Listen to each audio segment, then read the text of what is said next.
അദ്ദേഹത്തിൻ്റെ 155ാമത് ജന്മദിനത്തോടനുബന്ധിച്ചാണ് നമ്മളിങ്ങനെ ഒരു പരിപാടി സംഘടിപ്പിക്കുന്നത്. ഈ 2024 എന്ന് പറയുമ്പോൾ മഹാത്മാഗാന്ധിയുമായി ബന്ധപ്പെട്ട് ഞങ്ങൾ കോൺഗ്രസ്സുകാർക്ക് അഭിമാനത്തോടു കൂടി ഓർക്കാൻ സാധിക്കുന്ന ഒരു വർഷം കൂടിയാണ്.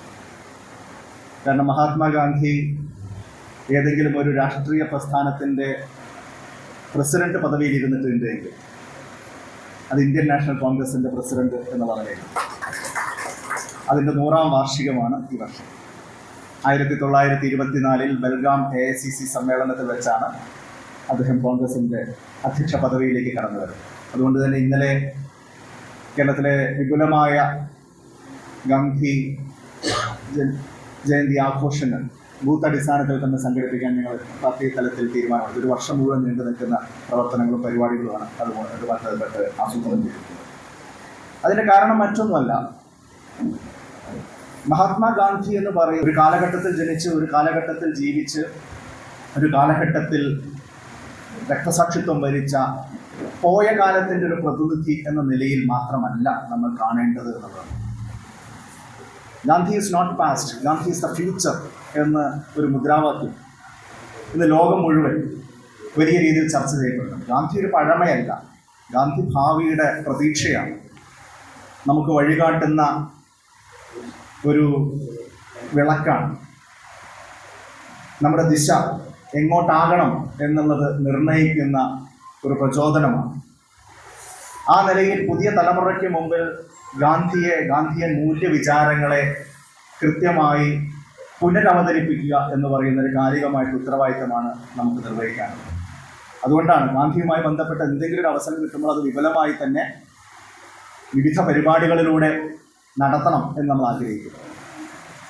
കാരണം മഹാത്മാഗാന്ധി ഇന്ത്യയുടെ രാഷ്ട്രപിതാവാണ് എന്ന് നമ്മൾ പറയുമ്പോൾ ഇന്ന് കുറേയേറെ ആളുകൾ, പ്രത്യേകിച്ചും ഒരു പുതിയ തലമുറയുടെ പ്രതിനിധികളായി സാമൂഹ്യ മാധ്യമങ്ങളിലൊക്കെ അഭിപ്രായം പറയുന്ന ആളുകൾ, അവർ ഏതാണ്ട് പറഞ്ഞു വന്നുകൊണ്ടിരിക്കുന്നത് ശരിയാണ്, ഗാന്ധി മഹാനാണ്, അദ്ദേഹം രാഷ്ട്രപിതാവായി അംഗീകരിക്കപ്പെടുന്നത് കൊണ്ട് തെറ്റില്ല.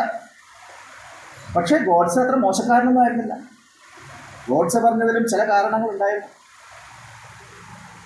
സമീപകാലത്ത് ബെസ്റ്റ് സെല്ലേഴ്സ് എന്ന നിലയിൽ ഏറ്റവും കൂടുതൽ വിൽക്കപ്പെടുന്ന പുസ്തകങ്ങളുടെ കൂട്ടത്തിൽ നല്ല രീതിയിൽ രാജ്യത്തുടനീളം വിറ്റുപോകുന്ന ഒരു പുസ്തകമാണ് വൈ ഐ കിൽഡ് ഗാന്ധി എന്ന് പറയുന്ന ഗോഡ്സെയുടെ പുസ്തകം. ഗാന്ധി വധക്കേസിൽ വിചാരണ കോടതിക്ക് മുമ്പാകെ ഗോഡ്സെ നൽകിയ മൊഴിയാണ് ആ പുസ്തകമായിട്ട് മാറുന്നത്. അപ്പോൾ വൈ ഐ കിൽഡ് ഗാന്ധി, ഞാൻ എന്തുകൊണ്ട് ഗാന്ധിയെ കൊന്നു എന്ന് ഗോഡ്സെ പറയുമ്പോൾ ആ പറച്ചിൽ താല്പര്യത്തോടു കൂടി കേൾക്കാൻ കുറേയേറെ ആളുകൾ ഈ രാജ്യത്ത് ഉണ്ടായിക്കൊണ്ടിരിക്കുന്നു എന്നുള്ളത് കൊണ്ടുകൂടിയാണ്. എന്തായിരുന്നു ഗാന്ധി, എന്തായിരുന്നു അദ്ദേഹം മുന്നോട്ട് വെച്ച രാഷ്ട്രസങ്കല്പം, അദ്ദേഹം മുന്നോട്ട് വെച്ച മൂല്യങ്ങൾ എന്തൊക്കെയാണ്, മറുഭാഗത്ത് എങ്ങനെയാണ് ചിലർക്ക് അദ്ദേഹം ഒരിക്കലും ഉൾക്കൊള്ളാൻ കഴിയാത്ത ഒരാളായി മാറിയത്, അദ്ദേഹത്തോടുള്ള ഈ പകയും വിദ്വേഷവും ഒക്കെ അവരുടെ മനസ്സിൽ എങ്ങനെയാണ് ഉൽപ്പാദിപ്പിക്കപ്പെട്ടത്, ഇതിനെക്കുറിച്ചൊക്കെ നമ്മൾ ഗൗരവത്തോടുകൂടി ചർച്ച ചെയ്യേണ്ടതുണ്ട് എന്നുള്ളിടത്താണ് ഇതുപോലെയുള്ള ഓരോ അനുസ്മരണ പരിപാടിയും പ്രസക്തമാവുന്നത്. മഹാത്മാഗാന്ധിയുടെ ഒരുപക്ഷെ നമ്മളെല്ലാവരും വായിച്ചിട്ടുള്ള അദ്ദേഹത്തിൻ്റെ ആത്മകഥ the story of my experiments with truth, എൻ്റെ സത്യാന്വേഷണ പരീക്ഷണ കഥ, അതിൻ്റെ പുറം ചട്ടയിൽ ഒരുപക്ഷെ ഒരു വാചകം നിങ്ങളൊക്കെ വായിച്ചിട്ടുണ്ടാവും. ഗിരിനിരകളോളം പഴക്കമുള്ള സത്യവും അഹിംസയും അല്ലാതെ മറ്റൊന്നും എനിക്ക് ഈ ലോകത്തെ പഠിപ്പിക്കാനില്ല. ഗാന്ധി എന്ന് പറയുന്ന ഒരു വ്യക്തി എന്നതിനപ്പുറത്ത്, ഞാൻ നേരത്തെ പറഞ്ഞ പോലെ ഒരു ചരിത്ര കാലഘട്ടത്തിൽ ജീവിച്ച ചരിത്ര പുരുഷൻ എന്നതിനപ്പുറത്ത് ഇത്തരത്തിലുള്ള ചില മൂല്യങ്ങളുടെ വ്യക്തിരൂപമാണ്. അതുകൊണ്ടാണ് മഹാകവി വള്ളത്തോൾ എൻ്റെ ഗുരുനാഥൻ എന്ന് പറയുന്ന ഗാന്ധിയെക്കുറിച്ചുള്ള കവിതയിൽ പറഞ്ഞത്, ക്രിസ്തുദേവന്റെ പരിത്യാഗശീലവും സാക്ഷാൽ കൃഷ്ണനാം ഭഗവാന്റെ ധർമ്മരക്ഷോപായവും ബുദ്ധന്റെ അഹിംസയും ശ്രീശങ്കരന്റെ ബുദ്ധിശക്തിയും ഗാന്ധിദേവൻ ദയാവായ്പും മുഹമ്മദിൻ സ്ഥൈര്യവും ഒരാളിൽ ഒത്തുചേർന്ന് കാണണമെങ്കിൽ ചെല്ലുവിൻ ഭവാൻമാരൻ ഗുരുവിൻ നികടത്തിൽ, അല്ലെങ്കിൽ അദ്ദേഹത്തിൻ്റെ ചരിത്രം വായിക്കുക. അപ്പോൾ ഇത്തരത്തിൽ മനുഷ്യ സമൂഹത്തിന് വഴികാട്ടിയ നിരവധിയായ ചരിത്ര പുരുഷന്മാരുണ്ട്, അവതാര പിറവികളുണ്ട്, പ്രവാചകന്മാരുണ്ട്, സാമൂഹ്യ പരിഷ്കർത്താക്കളുണ്ട്. അവരൊക്കെ ഓരോ കാലഘട്ടത്തിൽ മുന്നോട്ട് വച്ച മൗലികമായ ചില ആശയങ്ങൾ, ആ ആശയങ്ങൾ കാലാതിവർത്തി കൂടിയാണ്. അത്തരത്തിലുള്ള കാലാതിവർത്തിയായ കുറേ ആശയങ്ങളുടെ ഒരു ആകത്തുകയായി നമ്മുടെയൊക്കെ ഏതാണ്ട് കാലഘട്ടത്തിൽ ഒരു വ്യക്തിയെ സങ്കല്പിക്കാൻ കഴിയുമെങ്കിൽ ഈ പറഞ്ഞ എല്ലാ ആട്രിബ്യൂട്ട്സും ഏതാണ്ട് ഒരുമിച്ച് ചേരുന്ന ഒരാൾ നമ്മുടെ ഏതാണ്ട് കഴിഞ്ഞൊരു 2 നൂറ്റാണ്ടിനകത്ത് ആരാണ് എന്ന് ചോദിച്ചാൽ ലോകത്തിന് തന്നെ ചൂണ്ടിക്കാണിക്കാനുള്ളത് മഹാത്മാഗാന്ധി എന്നതാണ്. അതുകൊണ്ടാണ് ഇന്ന് അദ്ദേഹത്തിൻ്റെ ജന്മദിനം ഇതേപോലെ അന്താരാഷ്ട്ര അഹിംസാ ദിനമായി ഐക്യരാഷ്ട്രസഭ പോലും അംഗീകരിച്ച് ലോകമെമ്പാടും ആചരിക്കുന്ന അവസ്ഥയിലുണ്ടാകുന്നത്. അവരാണ് ഈ മുദ്രാവാക്യം മുന്നോട്ട് വയ്ക്കുന്നത്. Gandhi is not past, Gandhi is the future. Gandhi പഴമയല്ല, ഭാവിയാണ്. ഈ ലോകത്തിൻ്റെ വരാനുള്ള കാലത്തിൻ്റെ ദിശ നിർണ്ണയിക്കുന്ന ആശയ സ്രോതസ്സാണ്. അപ്പോൾ അങ്ങനെ നമുക്ക് ഗാന്ധിയെ നോക്കിക്കാണാൻ സാധിക്കണമെന്നുള്ളതാണ്. എന്താണ് ഗാന്ധിജിയുടെ ആശയത്തിൻ്റെ സമകാലിക പ്രസക്തി? അതിനെക്കുറിച്ചാണല്ലോ നമ്മൾ സംസാരിച്ചു തുടങ്ങിയത് എനിക്ക് മുമ്പ് ഉദ്ഘാടകനടക്കം. ഇന്ത്യ എന്ന് പറയുന്നത് എന്ത് എന്ന് ഒരു ചർച്ച സ്വാഭാവികമായിട്ട് ഉണ്ടാവാറ്. ആ ചർച്ചയെ ചുവട് പിടിച്ചുകൊണ്ടാണ് ആരാണ് ഇന്ത്യക്കാർ, ആരാണ് ഇന്ത്യക്കാരല്ലാത്തത് എന്നുള്ള ചോദ്യം വരുന്നത്. ആരാണ് രാജ്യസ്നേഹികൾ, ആരാണ് രാജ്യസ്നേഹികൾ അല്ലാത്തത് എന്നുള്ള ചില ദ്വന്ദ്ങ്ങൾ ഉണ്ടാവുന്നത്. ആരാണ് ഇവിടെ ജീവിക്കേണ്ടവർ, ആരെയൊക്കെയാണ് പുറത്താക്കേണ്ടത് എന്നതിനെക്കുറിച്ച്, ഇന്ത്യൻ പൗരത്വത്തിൽ പോലും ഏത് തരത്തിലുള്ള മാറ്റങ്ങളാണ് വരുത്തേണ്ടത് എന്നതിനെക്കുറിച്ചൊക്കെയുള്ള ചർച്ചകൾ ഉണ്ടാവുന്നത് ഇന്ത്യ എന്ത് എന്നുള്ള ചോദ്യത്തിൻ്റെ പല തരത്തിലുള്ള ഉത്തരങ്ങളിൽ നിന്നാണ്. അതിൽ ഗാന്ധിക്ക് കൃത്യമായിട്ടുള്ള ഉത്തരമുണ്ട്, അല്ലെങ്കിൽ ഗാന്ധിയുടെ നേതൃത്വത്തിലുള്ള സ്വാതന്ത്ര്യ പ്രസ്ഥാനത്തിന് കൃത്യമായിട്ടുള്ള ഉത്തരമുണ്ട്. എന്നാൽ മറുഭാഗത്ത് സ്വാതന്ത്ര്യ സമരത്തിൻ്റെ 7 അയലത്തേക്ക് എത്തിച്ചു നോക്കിയിട്ടില്ലാത്ത മറ്റൊരു കൂട്ടർ മറ്റൊരു ഉത്തരമായിട്ട് കടന്നു വരികയാണ്. അതാണ് സംഘപരിവാർ. ഇവിടെ മരക്കാർക്ക് പറഞ്ഞു, ചരിത്രത്തിൽ ഇന്നേ വരെ കൂട്ടിമുട്ടിയിട്ടില്ലാത്ത 2 സമാന്തര രേഖകളാണ്, ഒന്ന് കോൺഗ്രസും ഒന്ന് RSSും. അഭിമാനത്തോടു കൂടി പറയാൻ സാധിക്കും, ഈ പാലക്കാടിൻ്റെ മണ്ണിൽ നിന്നുകൊണ്ട് നമുക്ക് പറയാൻ സാധിക്കും, രാഷ്ട്രീയമായി പ്രത്യേകിച്ചും തെരഞ്ഞെടുപ്പ് രാഷ്ട്രീയത്തിൽ ഇന്നേ വരെ സഖ്യമുണ്ടാക്കിയിട്ടില്ലാത്ത 2 കക്ഷികൾ ഇന്ത്യയിൽ എവിടെയും ഒരു സംസ്ഥാനത്തും ഒരു പാർലമെന്റ് തെരഞ്ഞെടുപ്പിലും ഒന്നിച്ചു നിന്നിട്ടില്ലാത്ത 2 പാർട്ടികളാണ്, ഒന്ന് കോൺഗ്രസും ഒന്ന് RSS. അതിൻ്റെ വിവിധ രൂപങ്ങൾ, പണ്ടത്തെ ജനസംഘം, പിന്നീട് BJP, ആ നിലയിലുള്ള കാര്യങ്ങൾ. വ്യക്തികൾ ചിലപ്പോൾ അങ്ങോട്ടും ഇങ്ങോട്ടും സ്വന്തം ഇഷ്ടപ്രകാരമൊക്കെ പോകുന്നുണ്ടാവും. പക്ഷെ അപ്പോഴും ഒരു വ്യക്തി പോകുമ്പോഴും ആ നാട് ഈ 2 ആശയധാരകളിൽ ഏതിലെങ്കിലും ഒന്നിനെയാണ് സ്വീകരിക്കാറുള്ളത് എന്നുള്ളത് നമുക്ക് ഈ കർണാടകത്തിലടക്കം സമീപകാലത്ത് നമ്മൾ കണ്ടിട്ടുള്ളതാണ്. അപ്പോൾ മറുഭാഗത്ത് അത്തരത്തിലുള്ള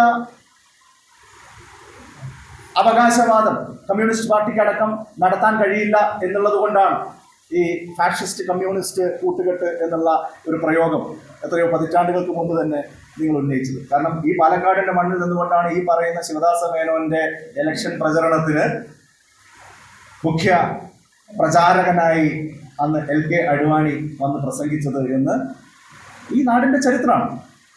അന്ന് LK അഡ്വാനിയുടെ പ്രസംഗം മലയാളത്തിലേക്ക് പരിഭാഷപ്പെടുത്തിയത് O രാജഗോപാലാണ്, ശിവദാസ മേനോൻ അടക്കമുള്ള ആളുകൾ വേദിയിലിരിക്കുമ്പോൾ എന്നുള്ളത് ചിത്രസഹിതം നമ്മൾ കണ്ടിട്ടുള്ളതാണ്. അങ്ങനെ പിന്നീട് ഓരോ അവസരത്തിൽ അപ്പം ഞാൻ പറഞ്ഞു വന്നത്, ഇത് 2 കാഴ്ചപ്പാടുകളാണ്. അതിൽ ഗാന്ധിയുടെ കാഴ്ചപ്പാട് എന്താണ്, ദേശീയ പ്രസ്ഥാനത്തിൻ്റെ കാഴ്ചപ്പാട് എന്താണ്? ഇന്ത്യ ഒരു ഭൂമിശാസ്ത്രപരമായ എൻറ്റിറ്റി മാത്രമല്ല, ഇന്ത്യ എന്ന് പറയുന്നത് ഒരു ആശയം കൂടിയാണ്. ഐഡിയ ഓഫ് ഇന്ത്യ എന്നൊക്കെ പറയാം, ഇന്ത്യ എന്ന ആശയം. അങ്ങനെ ഒരു ആശയ തലത്തിൽ ഇന്ത്യയെ കാണുന്നത് ഗാന്ധി മാത്രമല്ല, ടാഗോർ അടക്കമുള്ള സ്വാതന്ത്ര്യ സമരത്തിന് ആശയപരമായ ദിശാബോധം നൽകിയ മുഴുവൻ ആളുകളും ഇന്ത്യയെ ഒരു ആശയ തലത്തിൽ നോക്കിക്കണ്ടു. അതിൻ്റെ ഭാഗമായി അവർ അന്നേ ഒരു കൃത്യമായിട്ടുള്ള ഒരു നിലപാടെടുത്തു. ഇന്ത്യ ആരുടേതാണ്? ആ ചോദ്യത്തിന് ഈ പറഞ്ഞ 2 ഉത്തരമുണ്ട്. അതിൽ നമ്മുടെ ഉത്തരം, അല്ലെങ്കിൽ ദേശീയ പ്രസ്ഥാനത്തിൻ്റെ ഉത്തരം, ഇന്ത്യ എന്ന് പറയുന്നത് ഇന്ത്യക്കാരാണ്. ഏത് ഇന്ത്യക്കാർ? മുഴുവൻ ഇന്ത്യക്കാർ. അതിനൊരു കോംപ്രമൈസ് ഇല്ല, വിട്ടുവീഴ്ചയില്ല.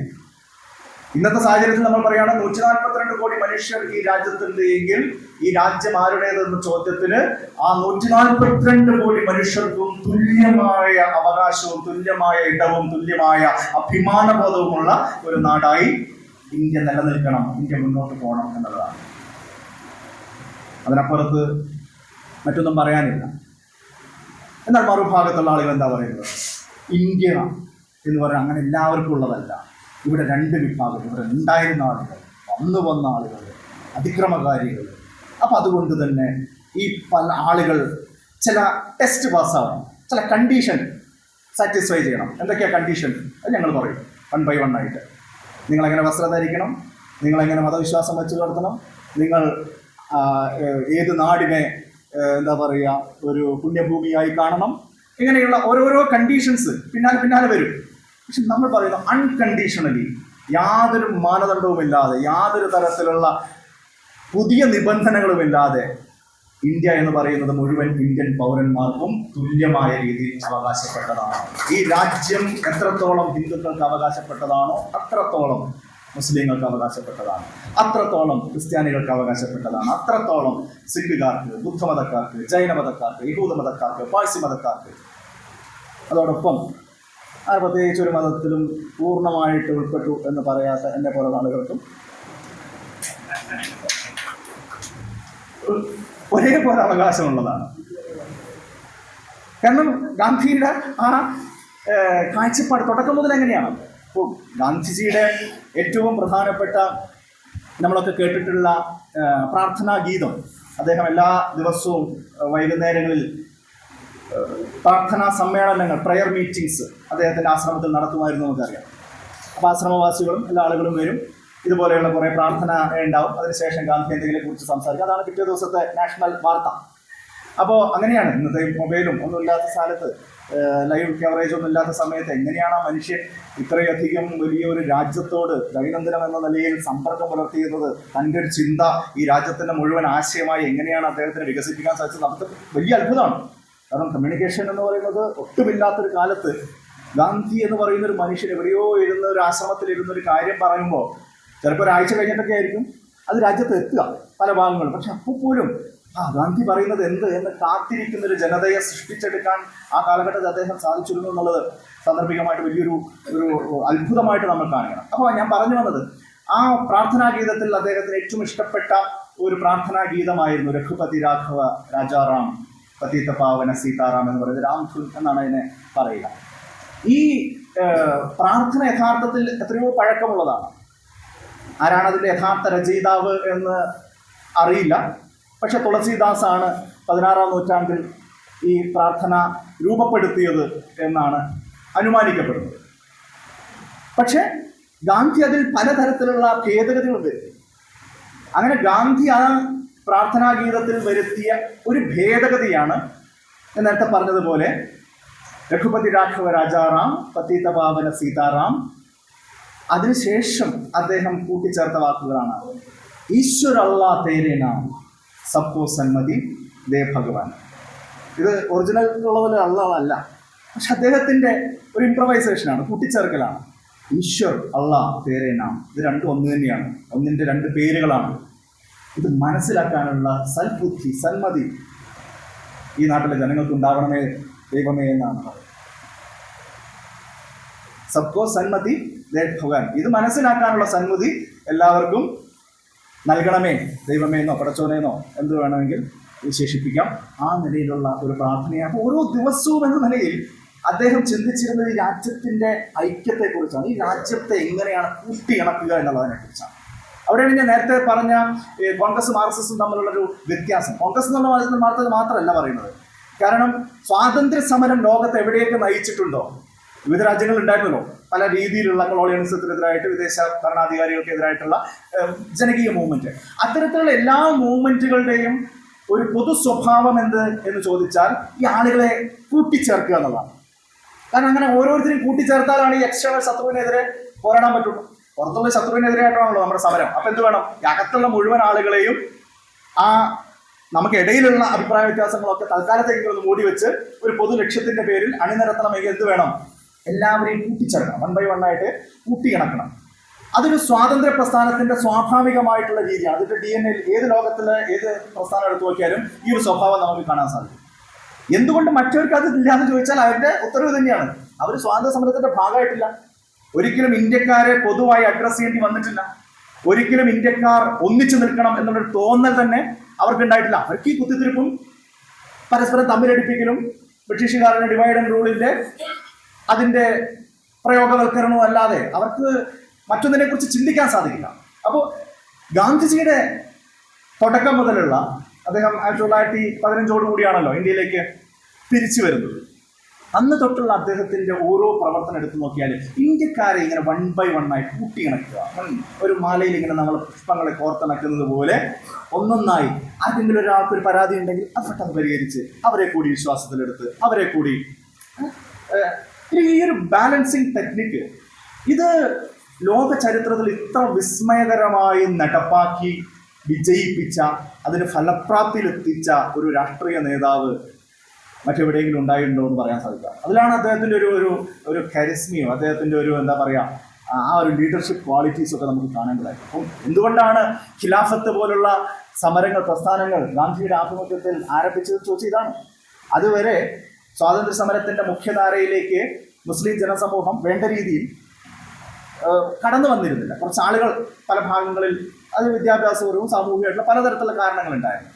പക്ഷെ അതിൽ നിന്ന് വ്യത്യസ്തമായി മുസ്ലിം ജനസാമാന്യത്തിൻ്റെ ഒരു വലിയ തള്ളിക്കയറ്റം സ്വാതന്ത്ര്യ പ്രസ്ഥാനത്തിലേക്ക് ഉണ്ടാക്കുന്നതിന് ഇടവരുത്തിയത് ഈ പറഞ്ഞ ഖിലാഫത്ത് പ്രസ്ഥാനമാണ്. കേരളത്തിലടക്കം നമുക്ക് കാണാൻ സാധിക്കും. ഖിലാഫത്തിലൂടെയാണ് പല സ്ഥലങ്ങളിലും കോൺഗ്രസ് കമ്മിറ്റികൾ ഉണ്ടായത്. നമ്മുടെ പാലക്കാട് സമ്മേളനം നടക്കുന്നു, ഒറ്റപ്പാലത്ത് സമ്മേളനം നടക്കുന്നു, അതിനുശേഷം മറ്റ് മലബാറിലെ തലശ്ശേരിയിലടക്കമുള്ള ഈ പലതരത്തിലുള്ള സമ്മേളനങ്ങളൊക്കെ നടക്കുന്നതും അതൊക്കെ ഈ ഖിലാഫത്തിൻ്റെ കാലത്താണ്. ഗാന്ധി ആദ്യമായിട്ട് കേരളം സന്ദർശിച്ചതും ഖിലാഫത്തിൻ്റെ ആ കാലത്താണ്. അപ്പോൾ ഞാൻ പറഞ്ഞു വന്നത് അപ്പോൾ അതിൻ്റെ ഭാഗമായിട്ട് എക്സ്റ്റെൻസീവായിട്ട് അദ്ദേഹം യാത്ര ചെയ്ത് ഓരോ പ്രദേശത്തും ആളുകളെ കൂട്ടിയിണക്കി അങ്ങനെ ഒരു ഒരു ഒരു ഒരു എന്താ പറയുക അദ്ദേഹം ചർക്കയും നൂൽപ്പും ഒക്കെയാണ് അദ്ദേഹം അതിൻ്റെ പ്രതീകങ്ങളായിട്ട് പിന്നീട് മുന്നോട്ട് കൊണ്ടുപോയതെങ്കിലും ഇങ്ങനെ ഓരോന്നും നൂലിൽ കോർത്തെടുക്കുക എന്ന് പറയുന്ന ഒരു ശീലം അദ്ദേഹത്തിൻ്റെ ഒരു പൊളിറ്റിക്കൽ സ്ട്രാറ്റജിയിൽ മൊത്തത്തിൽ നമുക്ക് കാണാൻ സാധിക്കും. ഇതാണ് ഇന്ത്യയെ രൂപപ്പെടുത്തിയത്. ഞാൻ നേരത്തെ പറഞ്ഞ ഇന്ത്യ ആരുടേത് എന്നുള്ള ചോദ്യത്തിന്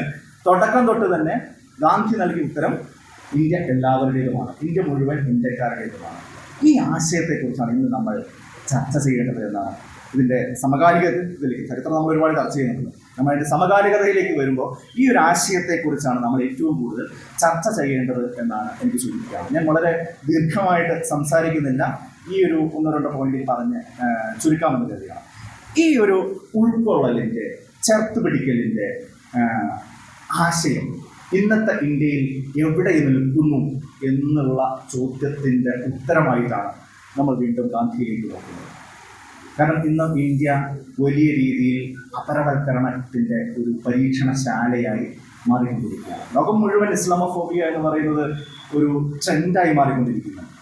പക്ഷെ അത് ഭരണകൂടത്തിൻ്റെ മുൻകൈയിൽ ഏറ്റവും കൃത്യമായി പ്രയോഗവൽക്കരിക്കപ്പെടുന്ന ഒരു നാട് അത് ഇന്ത്യയാണ് എന്നുള്ളത് അങ്ങേയറ്റം അപമാനകരമാണ്, വേദനാകരമാണ്. നമ്മളെ സംബന്ധിച്ച് അടിയന്തരമായി ഒരു സമൂഹം എന്ന നിലയിൽ ഇടപെടേണ്ട ഒരു വിഷയം കൂടിയായിട്ട് മാറുകയാണ്.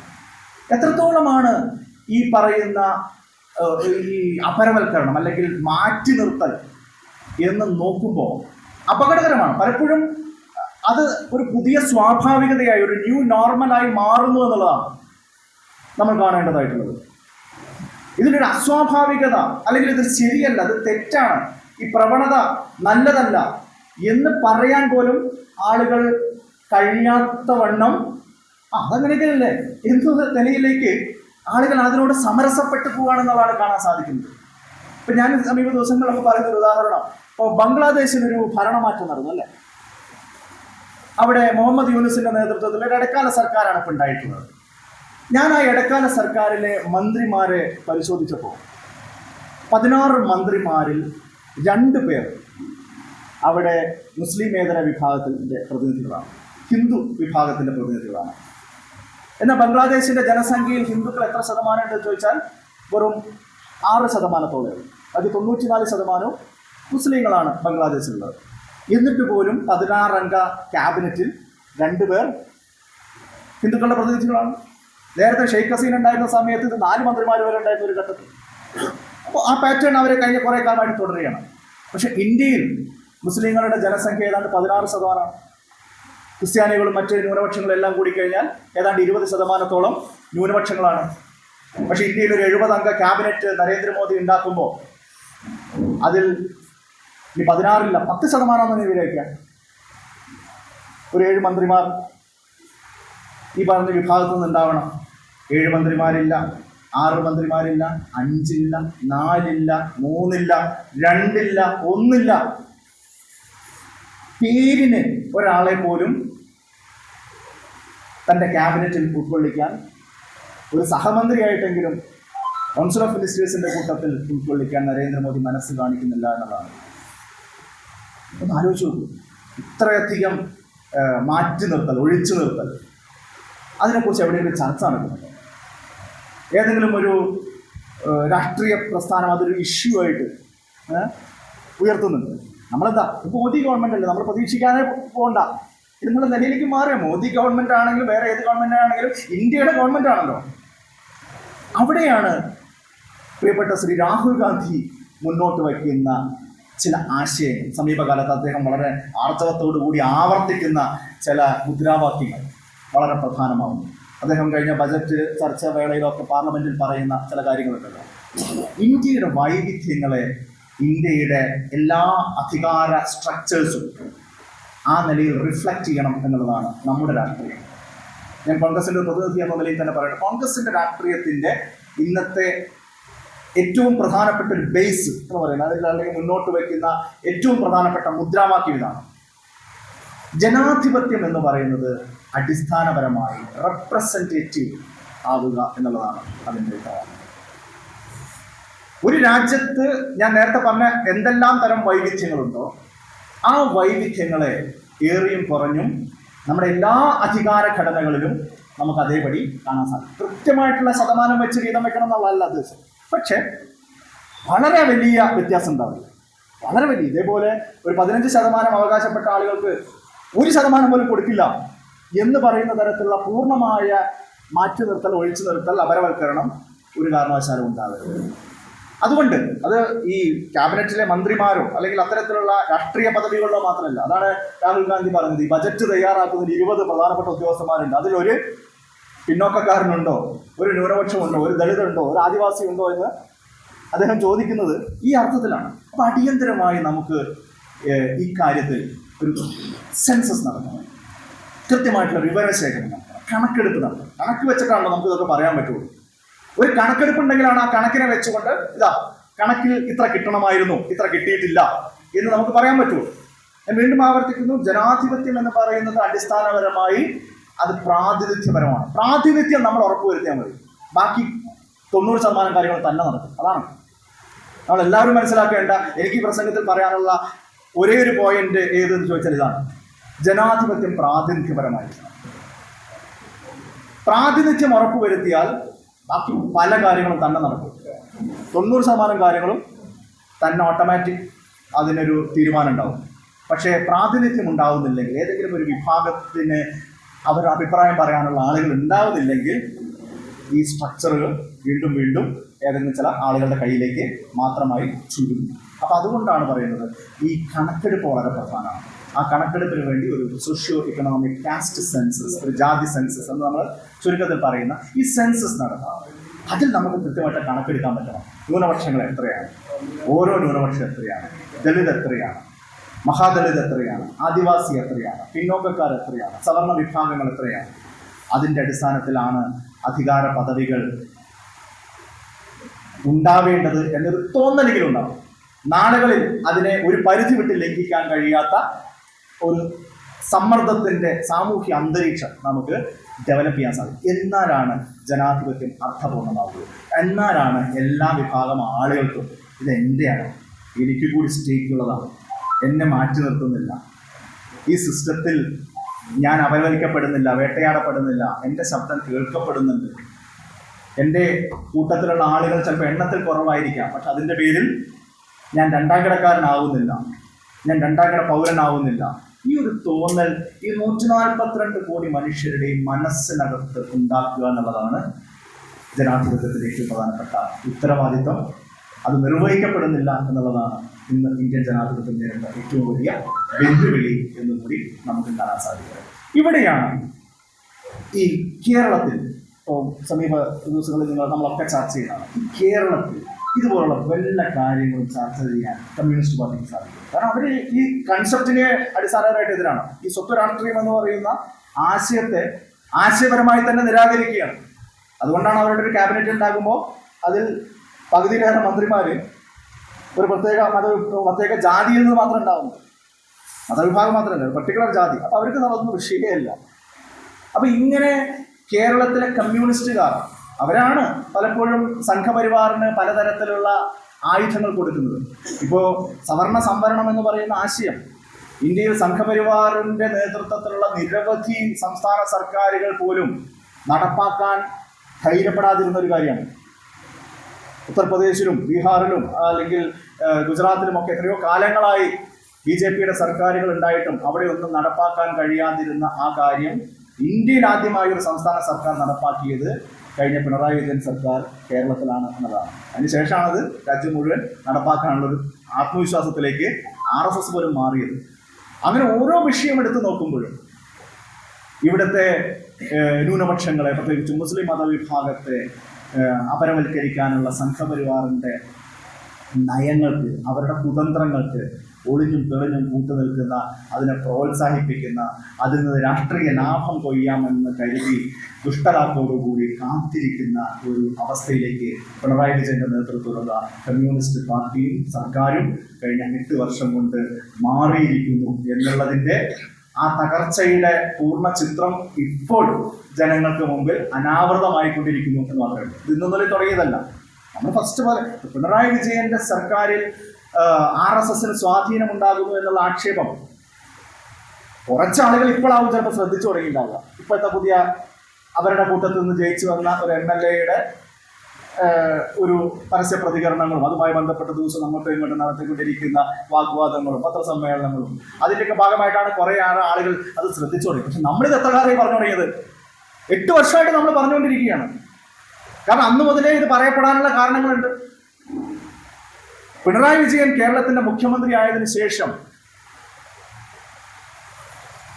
അദ്ദേഹത്തിന്റെ ഒരു പൊളിറ്റിക്കൽ തീരുമാനം എന്ന നിലയിൽ ആദ്യം എടുത്ത തീരുമാനങ്ങളിൽ ഒന്ന് ലോക്നാഥ് ബെഹ്റയെ DGP ആക്കുക എന്നുള്ളതായിരുന്നു. ഇപ്പോൾ സോഷ്യൽ മീഡിയയിൽ അതിനു മുമ്പ് സെൻകുമാർ എന്തായി എന്നൊക്കെ ചോദിക്കും. സെൻകുമാർ ആ പോലീസ് ഫോഴ്സിലിരുന്ന സമയത്ത് ഈ നിലയിലുള്ള വലിയ ചീത്തപ്പേര് കേൾപ്പിച്ചിട്ടില്ല. അതിനുശേഷം അയാൾ പക്ക വർഗീയവാദിയായി മാറി, സംഘപരിവാറിൻ്റെ കൂടാരത്തിൻ്റെ ഭാഗമായി അദ്ദേഹം മാറി. പക്ഷേ ഈ ലോക്നാഥ് ബെഹ്റ എന്ന് പറയുന്നത് സർവീസിലിരിക്കുന്ന സമയത്ത് തന്നെ മോദിക്കും അമിത്ഷാക്കും ഏറ്റവും ഇഷ്ടപ്പെട്ട, ഏറ്റവും പ്രിയപ്പെട്ട ഒരാളായിരുന്നു എന്നും അദ്ദേഹം നേരത്തെ NIA പോലുള്ള കേന്ദ്ര ഏജൻസികൾ ഇരുന്ന സമയത്താണ് ഗുജറാത്ത് കലാപവുമായി ബന്ധപ്പെട്ട പല കേസുകളിലും അമിത്ഷാക്ക് ക്ലീൻ ചിറ്റ് നൽകിയത് എന്നുള്ളത് നമ്മുടെ നാടിന്റെ ചരിത്രത്തിന്റെ ഭാഗമാണ്. അപ്പൊ അങ്ങനെ ഒരാളെ തന്നെ തെരഞ്ഞു കണ്ടുപിടിച്ച് കൊണ്ടുവന്ന് കേരളത്തിന്റെ DGP ആക്കി. ഒരു കാലത്ത് കമ്മ്യൂണിസ്റ്റുകാർ ഏറ്റവും കൂടുതൽ എതിർത്ത ഒരു പോലീസ് ഉദ്യോഗസ്ഥൻ ആരെ എന്ന് ചോദിച്ചാൽ രമൺ ശ്രീവാസ്തവ എന്നാണ്. ഈ പാലക്കാട് നിന്നുകൊണ്ടാണ് സിറാജുന്നീസ എന്ന് പറയുന്ന കൊച്ചു പെൺകുട്ടി കൊല്ലപ്പെടുന്ന ആ വെടിവെപ്പുണ്ടായതിന്റെ പേരിൽ അന്ന് കരുണാകരനെയും UDFനെയും ഒക്കെ നിരന്തരമായി ഇവർ ഇപ്പോഴും ആക്രമിക്കും. പക്ഷെ ആ വെടിവെപ്പിന് ഉത്തരവിട്ട I want to see Muslim dead bodies എന്ന് പറഞ്ഞതായി പറയപ്പെടുന്ന ഈ രമൺ ശ്രീവാസ്തവയെ റിട്ടയർ ചെയ്തതിന് ശേഷം കേരളത്തിലെ പോലീസിന്റെ ഉപദേഷ്ടാവായി, മുഖ്യമന്ത്രിയുടെ പോലീസ് ഉപദേഷ്ടാവായി അദ്ദേഹം നിയമിക്കുകയാണ്. അവിടുന്ന് അങ്ങോട്ട് ഓരോരോ വിഷയങ്ങൾ എടുത്തു നോക്കുമ്പോഴും ആ സംഘപരിവാർ താല്പര്യങ്ങൾ ഇത് വേറെ ആരുടെയോ ചരടുവലികൾക്കകത്ത് പ്രവർത്തിക്കുന്ന ഒരു സിസ്റ്റമാണ് എന്നുള്ള ആക്ഷേപം ഇന്നതിൽ തുടങ്ങിയതല്ല, ഒരു കാലങ്ങളായിട്ടുള്ളതാണ്. ഞാനതിൻ്റെ കൂടുതൽ വിശദാംശങ്ങളിലേക്ക് വരുന്നില്ല. ഒരു ക്രിമിനൽ കേസ് ഉണ്ടാകുമ്പോൾ പോലും അതിൽ പലപ്പോഴും നീതി വേണ്ട രീതിയിൽ നടപ്പാക്കപ്പെടുന്നുണ്ടോ എന്നൊരു സംശയം പല പ്രമാദമായിട്ടുള്ള വിവാദമായിട്ടുള്ള കേസുകളിലും ഉണ്ടാകും. റിയാസ് മൗലവിയുടെ കൊലപാതക കേസായാലും, കൊടിഞ്ഞി ഫൈസലിൻ്റെ കൊലപാതക കേസായാലും, അതിനുശേഷം ആലപ്പുഴയിൽ ഉണ്ടായ രാഷ്ട്രീയ കൊലപാതകങ്ങളായാലും, ഇത്തരത്തിലൊക്കെ RSSന് ഒരു പ്രശ്നവുമില്ല. RSSന്റെ താല്പര്യങ്ങൾ ഭംഗിയായിട്ട് നടക്കും. അപ്പുറത്ത് ആരാണെങ്കിലും അവർക്ക് വേറൊരു നീതി. ഇങ്ങനെ ഇരട്ട നീതിയുടെ നിരവധി അനുഭവങ്ങൾ നമുക്ക് കഴിഞ്ഞ 8 വർഷമായിട്ട് കാണാൻ സാധിക്കും. അതിൻ്റെ ഏറ്റവും ഒടുവിലെ പൊട്ടിത്തെറിയാണ് ഇപ്പോഴൊക്കെ ഉണ്ടാകുന്നത്. ഒന്ന് ആലോചിച്ച് നോക്കി, എത്ര വലിയ ഒരു ആക്ഷേപമാണ്, അല്ലെങ്കിൽ എല്ലാവർക്കും മനസ്സിലാവുന്ന തരത്തിലുള്ള ഒരു യാഥാർത്ഥ്യത്തിൻ്റെ രൂപത്തിലേക്കാണ് തൃശ്ശൂരിലെ പൂരം കലക്കിയതുമായിട്ട് ബന്ധപ്പെട്ട കാര്യങ്ങൾ മാറുന്നത്. എനിക്ക് എത്ര ആലോചിച്ചിട്ടും അത്ഭുതം തോന്നുന്നത്, പൂരം കലക്കി എന്നുള്ളതൊരു യാഥാർത്ഥ്യമാണ്. ചരിത്രത്തിൽ ആദ്യമായിട്ട് ആ പൂരം കലക്കിയത് പോലീസിന്റെ നേതൃത്വത്തിലാണ് എന്നുള്ളതൊരു യാഥാർത്ഥ്യമാണ്. പിണറായി വിജയന്റെ പോലീസാണ് എന്നുള്ളതൊരു യാഥാർത്ഥ്യമാണ്. എല്ലാവർക്കും അംഗീകരിക്കാൻ പറ്റുന്ന കാര്യമാണ്. പക്ഷെ എന്നിട്ട് പോലും ആ പോലീസിനെതിരെ BJPക്ക് ഒരു പരാതിയില്ലല്ലോ, അല്ലേ? ഏതെങ്കിലും ഒരു BJP നേതാവ്, അതിന്റെ രാഷ്ട്രീയമൊക്കെ പോട്ടെ, ADGP RSS നേതാവിനെ കണ്ടോ ഇല്ലയോ, എന്തിനാണ് കണ്ടത്, അതിന്റെ മറ്റു രാഷ്ട്രീയം പോട്ടെ. പൂരം കലങ്ങി എന്നുള്ള യാഥാർത്ഥ്യമാണല്ലോ. ആ പൂരം കലക്കിയത് പിണറായി വിജയന്റെ പോലീസാണെന്നുള്ള യാഥാർത്ഥ്യമാണല്ലോ. ആ പോലീസിനെതിരെ ഏതെങ്കിലും ഒരു BJP നേതാവ് ഒരു പ്രസ്താവന ഇറക്കി നമ്മൾ ശ്രദ്ധയപ്പെട്ടോ?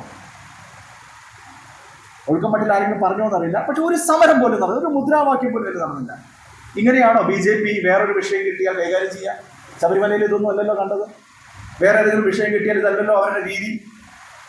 ആ നിലയിൽ കലാപം ഉണ്ടാക്കണം എന്നല്ല പറഞ്ഞു. പക്ഷെ നിങ്ങൾക്ക് പ്രതിഷേധത്തിനും വേണ്ട, നിങ്ങൾ വലിയ ഹിന്ദു മത സംരക്ഷകരാണ്, ആചാരം അനുഷ്ഠാനം ഈ വക കാര്യങ്ങളൊന്നും ഒരു വിട്ടുവീഴ്ചയില്ല എന്നൊക്കെ പറഞ്ഞ് ഇതിനെയൊക്കെ ഓരോ അവസരത്തിലും സുവർണ അവസരങ്ങളായി ഉപയോഗപ്പെടുത്തിയ ചരിത്രമുള്ള BJPക്ക് തൃശ്ശൂർ പൂരം എന്ന് പറയുന്ന കേരളത്തിലെ ഏറ്റവും വലിയ ഒരു ഹിന്ദു ഫെസ്റ്റിവൽ, അതോടൊപ്പം ഒരു സാംസ്കാരിക ഉത്സവം, അത് കലങ്ങിപ്പോയതിനെ കുറിച്ച്, അത് കലക്കിയ പോലീസിനോട് യാതൊരു പരാതിയുമില്ല എന്ന് പറയുമ്പോൾ തന്നെ കേരളത്തിന് ബോധ്യമാവുകയാണ് ഇത് BJPക്ക് വേണ്ടി ചെയ്തതാണ്. BJPക്ക് വേണ്ടി ചെയ്തത് ആര്? അത് ADGP മാത്രമാണോ, അതോ പൊളിറ്റിക്കൽ സെക്രട്ടറി ഉണ്ടോ, അതോ അതിൻ്റെ മുകളിലുള്ള പൊളിറ്റിക്കൽ ബോസ് പിണറായി വിജയന് നേരിട്ടുള്ള ഇൻവോൾവ്മെന്റ് ഉണ്ടോ? ഇതാണ് കേരളത്തിൽ ഉത്തരങ്ങളുടെ ചോദ്യം. ഈ ചോദ്യം തെല്ലങ്ങും വെല്ലങ്ങും മറിഞ്ഞ് ചോദിച്ചാലും പിണറായി വിജയൻ പറയുന്നത്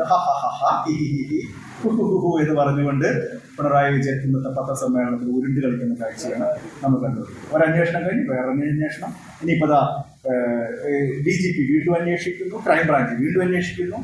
അപ്പോഴൊക്കെ ഈ അന്വേഷണം തീരുന്നതുവരെ അജിത് കുമാർ ആ പോസ്റ്റിൽ ഇരിക്കുകയും ചെയ്യും. ഇതാണ് അവസ്ഥ. ഇത്രത്തോളം സംഘപരിവാറിന്റെ ദാസ്യവേല ചെയ്യാൻ മാത്രമുള്ള അധപ്പതനത്തിലേക്ക് ഒരു കമ്മ്യൂണിസ്റ്റ് മുഖ്യമന്ത്രി എന്ന് പറയപ്പെടുന്ന പിണറായി വിജയൻ മാറിയിട്ടുണ്ട് എങ്കിൽ അത് അദ്ദേഹത്തിൻ്റെ മാത്രം അപജയമല്ല, കേരളത്തിലെ രാഷ്ട്രീയ സമൂഹത്തിന് മൊത്തത്തിലുള്ള ഒരു അപജയമായി നമുക്ക് കാണേണ്ടതായിട്ടുണ്ട്. അതിനെതിരായി നമുക്ക് പ്രതികരിക്കാൻ ഒക്കെയുള്ള ഒരുപക്ഷെ ജനാധിപത്യത്തിൽ നമുക്ക് മുമ്പിൽ വരുന്ന ഒരു സാഹചര്യമായി പാലക്കാട് തെരഞ്ഞെടുപ്പ് മാറണം എന്നുള്ളതാണ് എനിക്ക് നിങ്ങൾ ഓരോരുത്തരോടും അഭ്യർത്ഥിക്കാൻ.